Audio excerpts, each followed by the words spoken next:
Hey guys, today I'm going to show you how to change the pistol grip on most M4 platform airsoft guns. Alright.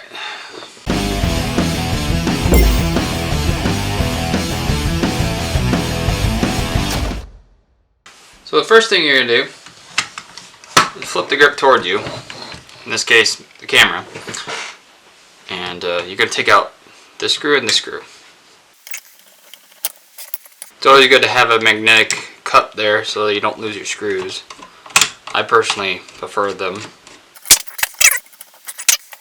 Grab your pliers and just pull off motor plate. Okay, so you're going to have two wires. The red faces towards the front and the black faces towards the back. Gently, carefully pull each terminal off and set it off to the side.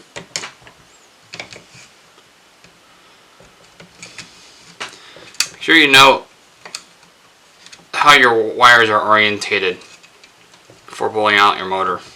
Alright, so now we just pull the motor out. Just like that. Alright, so now you get yourself a decently long Phillips screwdriver. And usually there's two screws down inside here.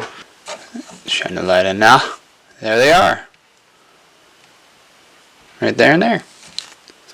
So we're going to go ahead and take those two screws out, and that's what will allow us to take the grip out.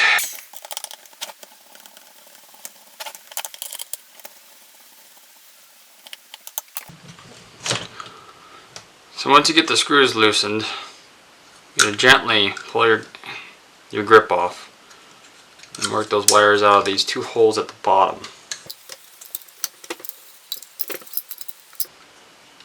There you go. Got your hand grip off. And you grab your new hand grip that you want to use. Some airsoft guns will have 4 screw holes. Some will have 2 like this one. And like this grip, there's 2 screw holes.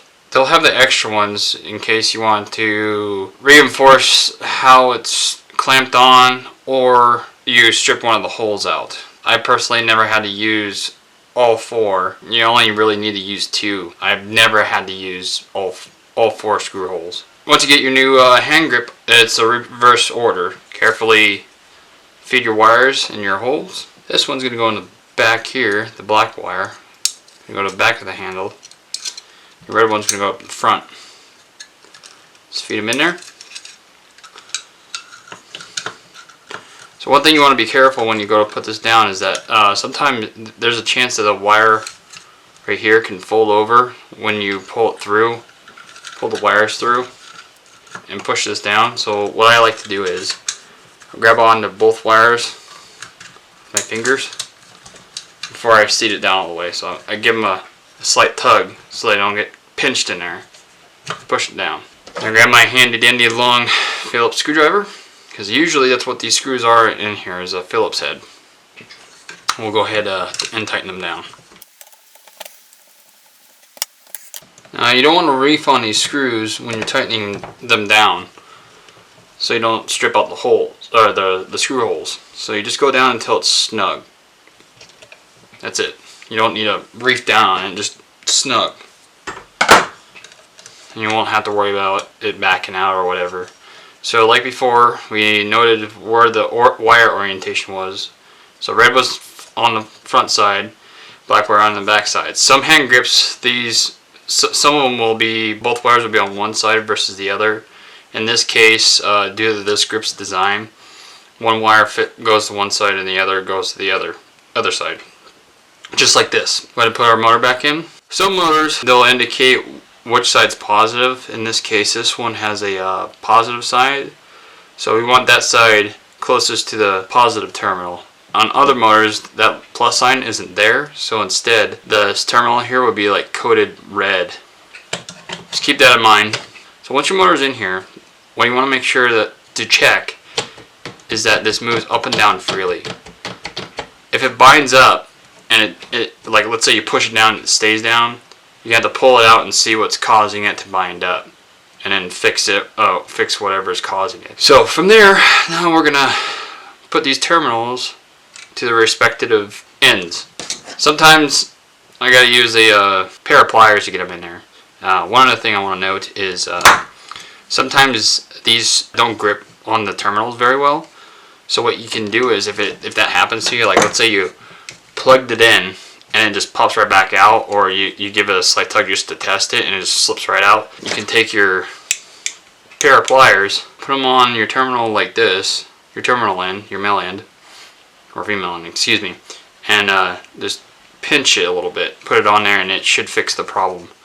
I've had airsoft guns in the past where they quit shooting and they come to find out that terminal was loose. Like you push it on and it'll just slip right back off after the motor was pushed down like this. And quit shooting, or just vibrate enough that it just wiggle itself off and go boop. That's it. So I'm gonna go ahead and put this positive terminal back on. Push the motor down, up and down a couple times to see if they wiggle out or fall off the terminals. If they don't, then I'd say you're good to go. So then what I like to do when these wires are in this orientation, before I put the motor plate back on, I'll make sure the wires are a little pushed off to the side, and the reason is to clear these little walls here and here and here. So we'll go ahead and put the motor back on. So you want to be careful that these wires don't get pinched against the motor when you put this on.